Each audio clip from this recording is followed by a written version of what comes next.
নমস্কার, আপনারা দেখছেন এখন দাসপুর বার্তা। ঘাটাল মাস্টার প্ল্যানে 9 দফা দাবিতে ডেপুটেশন ঘাটাল এসডিও অফিসে। 17 জুন এই ডেপুটেশনে সামিল ছিলেন ঘাটাল মাস্টার প্ল্যান রূপায়ণ সংগ্রাম কমিটির কার্যকরী সভাপতি সত্যসাধন চক্রবর্তী, যুগ্ম সম্পাদক নারায়ণচন্দ্র নায়ক ও দেবাশিস মাইতি, অফিস সম্পাদক কানাইলাল পাখিরা এবং কোষাধ্যক্ষ নাড়ুগোপাল দলই প্রমুখ সুধীজন। তাদের বক্তব্য জানতে চোখ কান খোলা রাখুন এখন দাসপুর বার্তার পর্দায়। লাইক অ্যান্ড ফলো সাবস্ক্রাইব এখন দাসপুর বার্তা। এই দাসপুর বার্তায় যুক্ত হন, আলোর পথে এগিয়ে চলুন। কেন্দ্রীয় সরকার অর্থ বরাদ্দ না করায় রাজ্য সরকারই মঞ্জুর করবে বলে ঘোষণা করেছিল, কিন্তু আমরা আশ্চর্যের সাথে লক্ষ্য করলাম 14 মাস কেটে যাওয়ার পরও এখনও মাস্টার প্ল্যানের সেই অর্থে কোনো কাজই শুরু হলো না। যে 5টি স্লুইস গেট পুনর্নির্মাণের ব্যাপারটা মাস্টার প্ল্যানের অন্তর্ভুক্ত বলে প্রশাসনের পক্ষ থেকে বলা হচ্ছে, বাস্তবে সেচ দপ্তরের নূতন স্লুইস নির্মাণ বা পুনর্নির্মাণ এটা তাদের রুটিন ওয়ার্ক।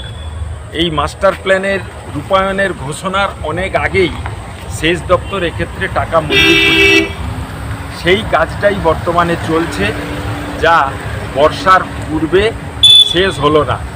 ফলস্বরূপ ওই স্লুইস গেটগুলো দিয়ে বর্ষায় জল ঢোকারও সম্ভাবনা থেকেই যাচ্ছে।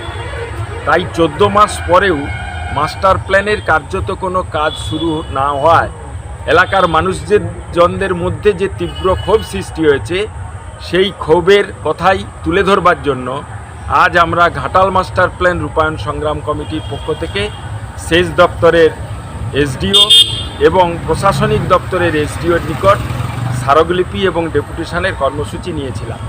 সেই কর্মসূচিতে 9 দফা দাবি সম্বলিত আমরা স্মারকলিপি পেশ করেছি।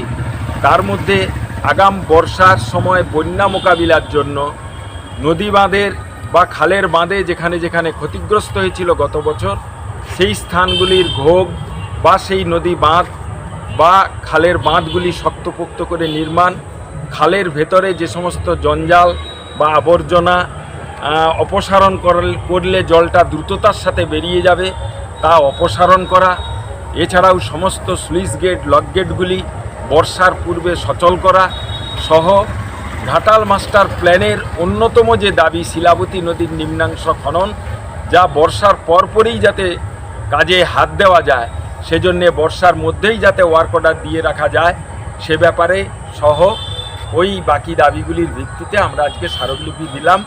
সেচ দপ্তর এবং মহকুমা শাসক আমাদের দাবিগুলির যৌক্তিকতা স্বীকার করে জানালেন, নদীবাঁধের যেখানে যেখানে ক্ষতিগ্রস্ত রয়েছে তা তারা রিপেয়ার করছেন। আরও যদি কোথাও সেই ধরনের কাজ বাকি থাকে আমরা জানালে তৎক্ষণাৎ উনি ব্যবস্থা নেবেন। যে যে স্লুইস গেটগুলো অকেজো রয়েছে সেগুলো সম্পর্কে আমাদের বিস্তারিত জানাতে বললেন, সে ব্যাপারেও পদক্ষেপ নেবেন বলে জানালেন। শিলাবতী নদীর ভেতরে বাঁশ নিয়ে যারা ব্যবসা করে, বর্ষার পিরিয়ডে যাতে তারা সেই বাঁশ ব্যবসা বন্ধ রাখে, সে ব্যাপারে উনি পদক্ষেপ নেওয়ার কথা বললেন। এছাড়াও আমরা শিলাবতী নদী খনন, চন্দ্রেশ্বর যে অংশটি নূতন করে খনন করা দরকার সেই অংশ খনন, ঘাটালে রিটেনিং ওয়াল নির্মাণ, পাম্প হাউস নির্মাণ, এই সংক্রান্ত বিষয়গুলি নিয়ে আমাদের কমিটির প্রতিনিধি সহ সংশ্লিষ্ট সবাইকে নিয়ে আমরা মনিটরিং কমিটি, উপভোক্তা কমিটি গঠন করে কাজ করবার যে দাবি করেছি, উনি সে ব্যাপারে উচ্চ প্রশাসনের দৃষ্টি আকর্ষণ করবেন বলে জানিয়েছেন।